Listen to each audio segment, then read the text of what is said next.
أهلا بيكم في قناتنا. النهاردة رجعت لكم بفكرة أفلام جديدة وقائمة ممتعة وشيقة. قائمتنا النهاردة هيكون فيها أفضل 10 أفلام رومانسية لعام 2023. كل فترة بحاول أجيب لكم مسلسلات وأفلام جديدة شيقة تتابعوها وأرتبها لكم من الجيد جدا إلى الممتاز، فكل فيلم في هذه القائمة جدا ممتع. الفيلم رقم 1 في قائمتنا فيلم Somebody I Used to Know، شخص ما أعرف. يدور الفيلم في رومانسية ودراما حول الفتاة آلي التي ذهبت في رحلة إلى مسقط رأسها رفقة حبيبها السابق، وتبدأ في التساؤل حول كل شيء في حياتها وما أصبح عليه، وتزداد الأمور صعوبة وارتباكا حينما تقابل كاسدي والتي تذكرها بماضيها، وتحاول آلي التقرب من حبيبها السابق وإجباره على ترك حبيبته. I still think about what would have happened if you hadn't left all those years ago. I've been kind of wondering the same thing recently. Like if maybe I made the wrong decision. I haven't felt that free in I don't even know how long. Sean, honey. Mom, hey. Allie? Jojo! What a wonderful thing for us all to be here. So thank you to the bride and groom for giving us a reason to celebrate. To Sean and Cassidy. الفيلم الثاني فيلم ذا ليتل ميرميد، حورية البحر. في إطار من الخيال يدور الفيلم حول أيل، حورية بحر جميلة ومفعمة بالحيوية، تحب المغامرة شوقا لمعرفة المزيد عن عالم وراء البحار، وتسقط أيل في حب الأمير الوسيم إيريك، ومن هنا تقرر عقد صفقة مليئة بالمخاطر مع ساحرة البحر الشرير لتفوز بقلب حبيبها الأمير إيريك، وتتوالى الأحداث. You can't live in that world unless you become a human yourself. I don't know. Life's full of tough choices, isn't it?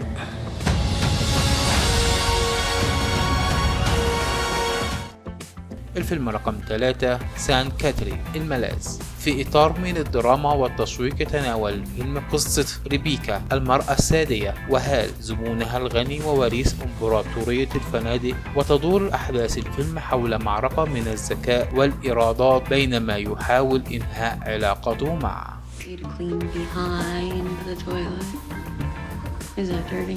Yes. When you think of yourself, what do you see? Garbage? Oh, yes. You weren't anything. I really liked that scene. الفيلم رقم 4 فيلم فاتاواي، رحلة بعيدة. في إطار من الكوميديا والرومانسية تسافر زينب بعد نفاذ صبرها من كل ما يدور حولها سواء من العمل أو من جانب أسرتها إلى جزيرة كرواتيا من أجل أن تحصل على السعادة وتستعيد شعورها بالبهج وشغفها المفقود، حيث تقوم في منزل اشترته والدتها الراحلة قبل أن تتفاجأ برجل غريب يشاركها مسكنها.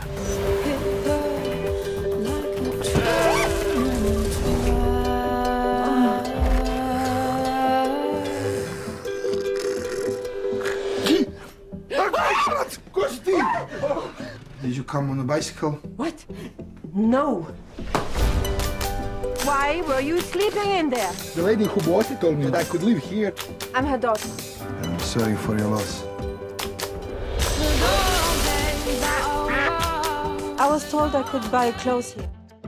الفيلم الخامس في قائمتنا فيلم No Hard Feelings، لا للمشاعر القاسية. تدور قصة الفيلم في ظل الإثارة والتشويق حول مادي التي تكاد تخسر منزلها في ظروف عصيبة، ولكنها تعثر على وظيفة غريبة الأطوار لمساعدة والدين يبحثان عن شخص يستطيع إخراج ولدهما البالغ 19 عاما عن انطوائيته قبل الدخول إلى الجامعة، وتقبل مادي بهذه الوظيفة على أن تنجز مهمتها بنجاح خلال أشهر الصيف، وتذكر شخصيته ليصبح قادرا على تحمل المسؤولية. في أحداث الفيلم توجد مشاهد رومانسية وكوميديا وأخرى حزينة، وعندما تتأمل محتوى العمل نجد أنه يركز على الفرصة الثانية في حياة الإنسان والتي يجب أن يحسن استغلالها ويكتشف أبعادا جديدة في تكوينه، ومن خلال ذلك يستطيع القفز فوق مشكلاته والتواصل مع البشر. He volunteers at the animal shelter.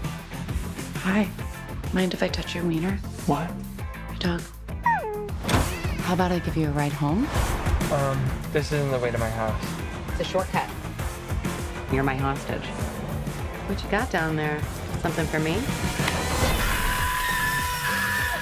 وقبل ما نكمل باقي الافلام يا ريت لو وصلت هنا ما تنساش تنزل تعمل لايك للفيديو، وده لو اول مره تشوف فيديوهاتنا ما تنساش تشترك في القناه وتدوس على زر الجرس عشان يوصل لكم كل فيديوهاتنا. أما الفيلم رقم 6 هيكون فيلم You Hurt My Feelings، أنت تؤذي مشاعري، في إطار كوميدي درامي تنهار الحياة الزوجية لكاتبة روائية حينما تتصنت على زوجها وتكتشف رأيه الحقيقي في كتابها الأخير، وينقل الفيلم الأذى العميق الذي تشعر به الروائية في داخل، ويوضح عقود من مشاعر الثقة تتلاشى ببعض كلمات في ثواني. Look, come on, you go sneak up on him. Can you say anything? No, I can't. It feels too late. Oh my God. Oh my God. I'm gonna throw up. Right here? No, I don't think I can. I can't. If I did, say that. He took it out of context. Are you gonna gaslight me now? He's been lying to me this whole time. I wasn't lying. I was encouraging. That's not true. You were lying to be encouraging. You know what? As an actor, Mark isn't always great. So the times when you don't think he's good, what do you say, Mom? والفيلم السابع في قائمتنا فيلم ستيريو سيتي مدينة الكويكب، فيلم كوميديا درامي رومانسي تدور أحداثه في عام 1955، حيث يجتمع مجموعة من الطلاب والآباء من أجل حضور مؤتمر خاص بالفضاء، مؤتمر المراقبين النجميين أو ما يسمى بالطيارين الفضائيين الصغار، ولكن تتعطل مسار المؤتمر حينما يتعرض العالم لسلسلة من الأحداث الغير متوقعة تقلب سير المؤتمر رأسا على عقب. الفيلم مليء بحقائق حلوة ومرة وأنصحكم بمشاهدته. What do those pulses indicate? What? Oh, the beeps and blips? We don't know. Some of our information about outer space may no longer be completely accurate. Anyway, there's still only 9 planets in the solar system as far as we know. Billy? Except now there's an alien. أما الفيلم رقم 8 في قائمتنا هيكون فيلم أفاير الحري، في إطار من الدراما يذهب مجموعة من الأصدقاء للمكوث بمنزل مخصص لقضاء العطلات على بحر البلطيق، وتتصاعد مشاعرهم تزامنا مع حريق هائل في الغابة من حولهم، حيث ينتشر الحريق في هذا الفيلم عبر الغابات في الجزيرة الألمانية وتتوالى الأحداث.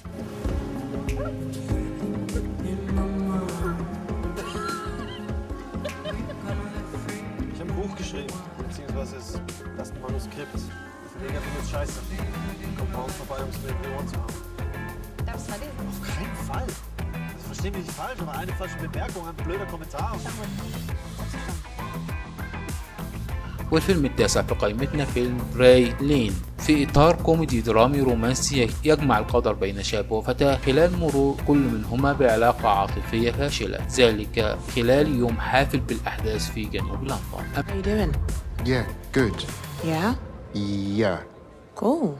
cool. It's Tom, right? I'm Yaz. Nice to meet you.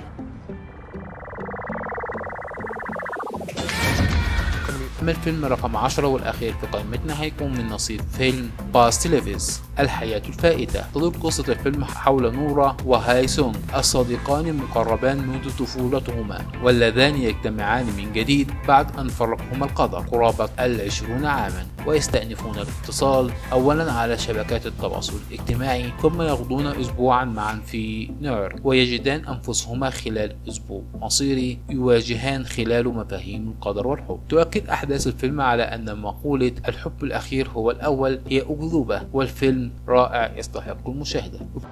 혜성! 와, 너다. 와, 와. 진짜 와다. 와. 와. Not really sure how to feel about it, son. And the way you move. كده خلصت قائمتنا النهارده. اكتب لنا كومنت بالفيلم اللي شايف انه رقم 1 في قائمتنا، وايه الافلام اللي اتظلمت وشايف انها كانت تستحق انها تكون في قائمتنا النهارده. كان معاكم احمد، ما تنسوش الاشتراك في القناه وتفعيل زر الجرس عشان يوصلكم كل جديد. مع السلامه.